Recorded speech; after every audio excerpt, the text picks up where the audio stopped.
Are we going? Oh, okay. Yeah. Hello and welcome to this edition of the April Fool's Mornings. I'm Mike Ramo. I'm Shane Dolan. And I'm Ethan Willauer. Today is a Tuesday, March 31st, an E-Day here at North Penn High School. In our first story, We're still on the camera's right there. Oh. The camera's, yeah. Here's Brumbaugh with a question. Yeah.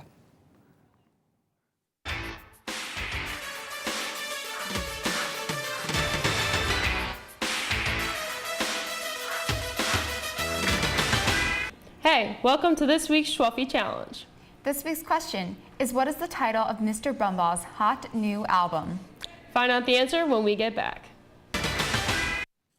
That was not Brumbaugh. He kind of seemed a little bit feminine there. And in two. Yeah. Well, next up is Gas Night with me on more of the story. Oh, good job. Ready, dodgeball. North Penn High School's Phys Ed department hosted Gas Night here at North Penn High School. What is Gas Night?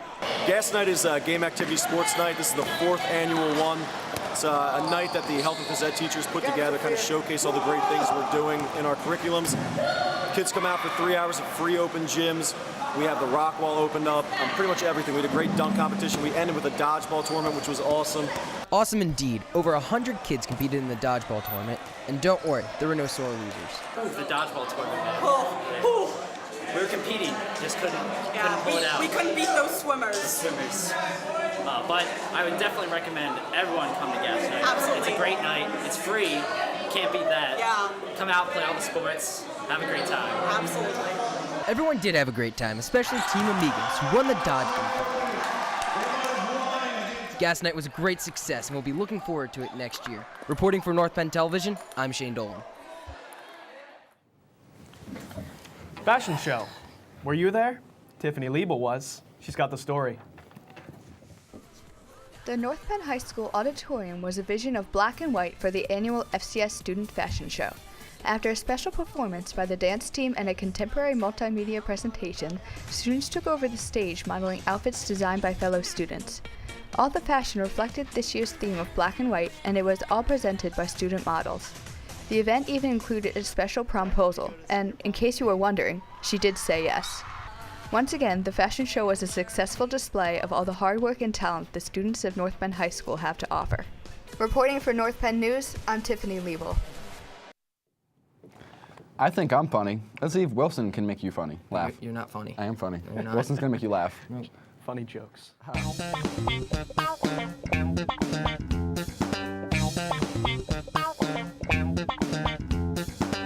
Good morning, I'm Mr. Ramsey. It's time for the joke of the day. Wherefore did the gallinaceous avifauna traverse the macadam thoroughfare? In order to transfer her spatial locus to the opposing boundary. I'm Mr. Ramsey. That was the joke of the day. I think I get it. What? That wasn't Wilson, but... Speak Latin. What's up with the morning show? All right, here's San Dardero with the Crichton-Iyer update.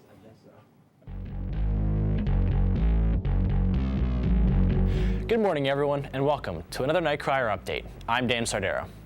Up on the site, we have a full profile of North Penn grad Lauren Chrysler, who last week became the first Lady Knight to play in the NCAA tournament. Also, read up on our latest version of Sincerely Sienna. This week, Sienna discusses the senioritis bug and its varying degrees of seriousness. And look out for our story about the upcoming Champions League quarterfinal. Don't forget to visit our webpage, nightcrier.org, for all news North Penn related, and you can follow us on Twitter and Instagram. As always, I'm Dan Sardero, and this has been the Night Crier Update. That was weird. What was up with Dan? Okay. Well, junior prom was Saturday. Ethan, were you there? Nope. Who was there? I wasn't there. Yeah. Gabby Frost was there. I was there. Gabby Frost was there. You don't have the story. Over 500 juniors and their dates attended the Gatsby-themed prom. The theme was chosen by the class of 2016 cabinet and their advisors. 30 students and Mrs. Daywald and I agreed that it was great. And one of the best things was that Mr. Hines also agreed it was the best theme. They came up with a fantastic theme and an easy theme to work with, and fantastic decorations and just an overall great look to school. And thanks to Mr. Boyer for these awesome cars. Three wonderful men drove their cars in here this morning, parked them in here, and said they'll pick them up tomorrow, and they wanted kids to take pictures with them and have a great time. The kids did a great job with all the decorations. They did. They worked so hard. Thank you to all the cabinet members who came and helped out the way they did. Decorations were great, and the party was fun. It was great to see a lot of people out of school and having fun. I enjoyed the dancing. The dancing was really nice. The food was good. The scenery was awesome. The class of 2016 cabinet is already looking forward to planning next year's senior prom. Reporting for North Penn News, I'm Gabby Frost. They say next is a weekly word. That's Ramsey, right? Right. Hopefully. I doubt it. Okay.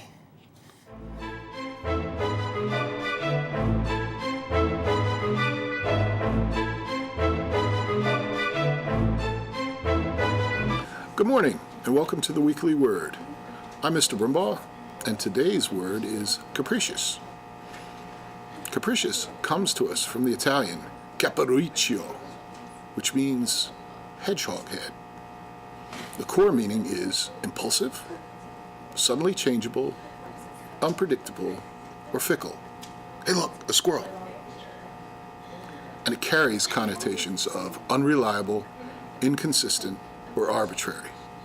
But in the right context, this word is more playful, connoting whimsical, fanciful, fantastic, impishly mischievous, a fine word for a day full of April Fool's jokes. Speaking of April Fools, am I pulling your leg or not about the whole hedgehog head thing? You can fact check it on the Weekly Word page on the library's website. Bet you didn't know it? Now you do. See you next week. Okay, Ramsey. Do you sport ball? Ethan? I love sport ball. Yeah, okay. DJ Lewis has more about the Madden tournament. DJ? Fun times. Yeah. 17 of the best Madden players in North Penn came out to compete in the first video game tournament that was held in the senior cav to test their skills for the coveted Madden trophy and two $25 gift cards to GameStop. Though the number of gamers began to thin, only two finalists were decided to face off at the Super Bowl for the grand prize. Both teams of the Seattle Seahawks left a nail-biter of a game in all four quarters, but the two sophomores threw the winning pass with 1 second left. Madden Tour is our first Madden tournament tonight. It went great. Only at a school like North Penn could you have kids, 20 kids, 30 kids come out until 9:30 to play Madden. Albert and Berger won. Everyone had a blast. Hopefully it's something that we can expand on and continue to do in the future with Madden or FIFA, World Cup. It's a great fundraiser, and everyone that came really had a blast. An interview was requested for the champs, but they were unresponsive due to their victory. For North Penn News, I'm DJ Lewis. Now time for a serious note. Here's Mr. Monero with an interview with Mr. Hines. Mr. Monero? Good morning, North Penn. You know what the best thing is, Mr. Hines, about this April Fool's edition? It's March 31st. Only in North Penn, baby. All right, Mr. Hines, we have some stuff to talk about this morning that is related to academics. So tell us about what we have coming up here and what issues we're dealing with. First of all, let me tell you, this is not an April Fool joke, this part of it. I'm here this morning because about 2 months ago we began the course selection process. And when we began that, we said by the end of March we would be able to pull the first counts on the courses for next year. And I'm here today because I have real concern about 3 courses, really 3 programs that we're offering here at North Penn High School. The first of those is our yearbook. The subscription for next year for the yearbook course is very light. We're in a situation where we may not be able to run that course if we don't have more students who participate in that activity.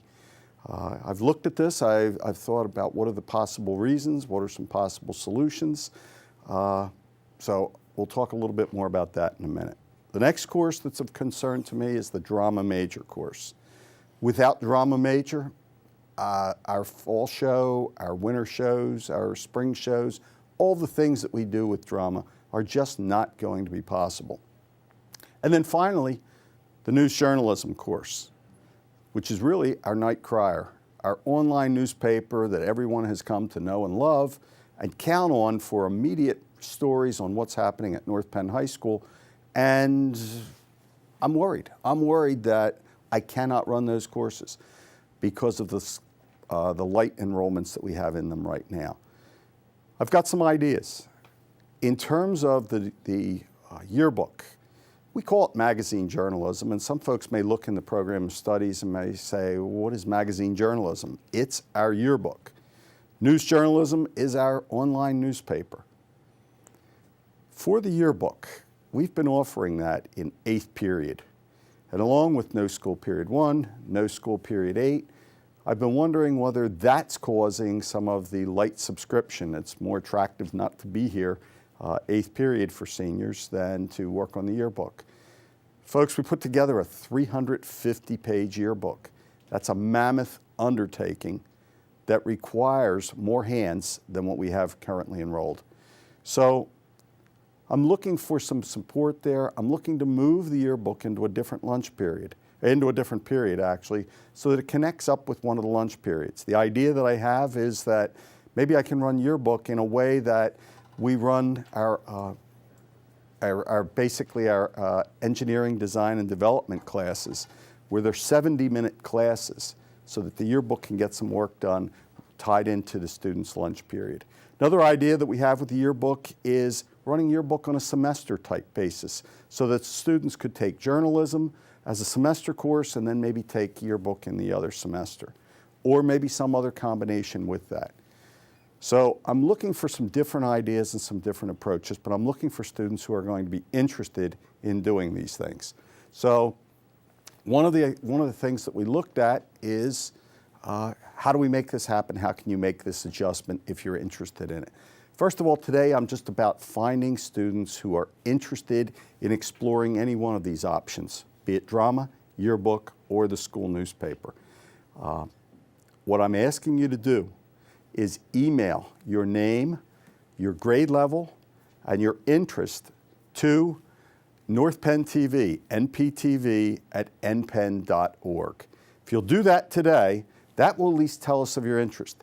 And in that email, if you can tell us whether you would like the yearbook at a semester course, whether you think it's a good idea that you would do it if it was during or connected to one of the lunch periods, if you can give us that information, and then we'll ultimately have the counselors come out and contact you. But we need to do something about all three of these because we have great programs here. We need to keep those programs going, and we're looking for some ways to make that happen because with the numbers that I'm seeing right now, it's not going to happen. Mr. Monero can talk to you a little bit about the Night Crier. He's made that into an incredibly vital program, and we can't afford to lose it. I think the best thing about all three offerings is that they're production courses. So instead of just taking a test to get a grade or writing a paper to get a grade, it's the next step. It's you're writing for publication for the Night Crier. You're writing to produce a book that people will have for the rest of their life for the accolade. And then for the drama major, you're learning how to perform shows on stage where who knows what your future might be when you get out of high school. So the Night Crier specifically, I got an email the other day from, you'll know the name, Ken Weir, former North Penn High School teacher, and then was a district level administrator. And he sent us an email and he said, I read the Night Crier every day. Ken is 81 years old now. And our audience is vast. We have retirees, community members. People read the Night Crier every day. And if you write, and you write well, your stuff is out there. Obviously, through through all the new 21st century channels, our stories can be spread to a lot of different other sites. So it's a great opportunity to write for production and to have a portfolio to send to colleges. If you're a good writer and you're outgoing, you want to get involved in stuff, take news journalism. It's a great course. Dan Sardaro was a little turned around this morning. He forgot to mention that we have a great edition coming up tomorrow, so make sure you check out our April 1st edition, nightcrier.org. A lot of great possibilities, and a course that we have a lot of fun into. So think about it. Come talk to me if you're interested in writing for the school paper. And then, like we said, NPTV @npenn.org, your name, the course you're interested in, and then we'll get a good idea of maybe who's out there who wants to come in and take another class instead of staying home 1st or 8th period and getting a little extra sleep. Right, Mr. Hines? That's correct. All right, North Penn, that's all for today. And one last thing, softball yesterday. Jackie Bellotti picked up her 50th win on the mound for softball. I don't know if they call it a mound in softball because it's flat, but she's a pitcher for the North Penn softball team. 50th win. Congratulations to her and to Coach Torsani on their first win yesterday. Have a foolish day, North Penn. Back to the desk. Don't forget to email your interests at nptv@npenn.org. All right, here comes the dude report that we made just for you. Yeah. Good morning and welcome to the Dude Report. What do they do in the Dude Report? They try to be funny. Have you seen it? I have. We are not doing a fitness segment today since we're taking over the Dude Report, so we want to try to figure out who knows the most about one another. Okay, first question. Mr. Fry, how many siblings does Mr. Fluck have? 2 siblings. Oh, he's correct. I do have a brother and sister. Second question. Mr. Fluck, what is Mr. Fry's favorite color? This is tough because this could go many ways, but I'm going to go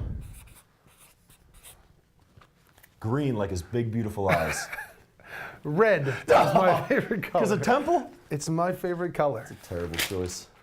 Mr. Fluck, what is Mr. Fry's all-time favorite movie? Well, I think it's terrible. Rocky I'm 4. I'm going to go with Rocky. Nah, Rocky 4. I was going to say 4, but I was going to be more generic. He likes Rocky 4. That count that one. I give it to you. Mr. Fluck, what sport or sports did Mr. Fry play in high school?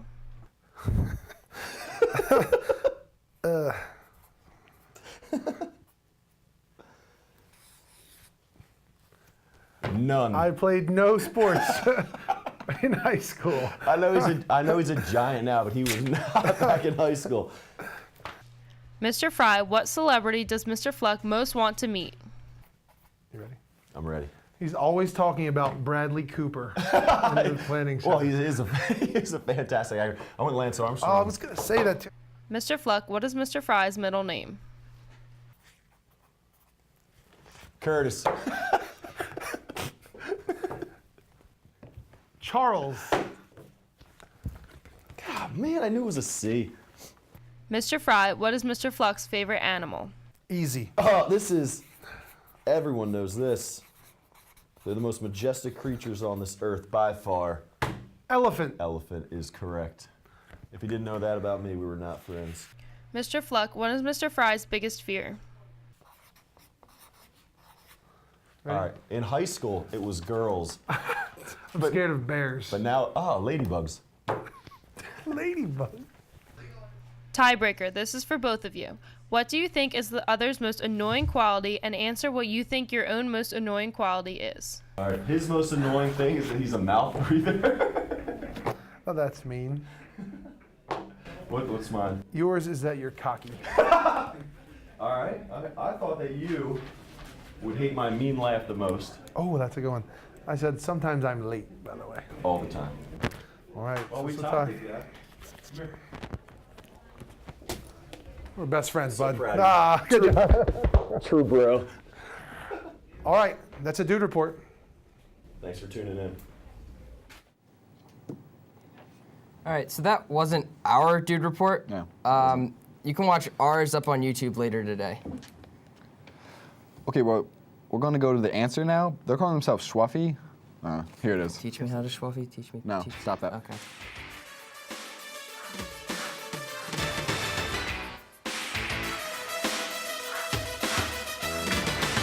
Welcome back to this week's Schwuffy Challenge. The title of Mr. Brumbaugh's hot new album is Brumboss. Bet you didn't know that? Now you do. Thanks for playing this week's Schwuffy Challenge. The winner of this week's Brumball Challenge is Mrs. Hiniak in E126. That's all for this edition of Mornings. I'm Shane Dolan. I'm Mike Ramo. And I'm Ethan Willauer.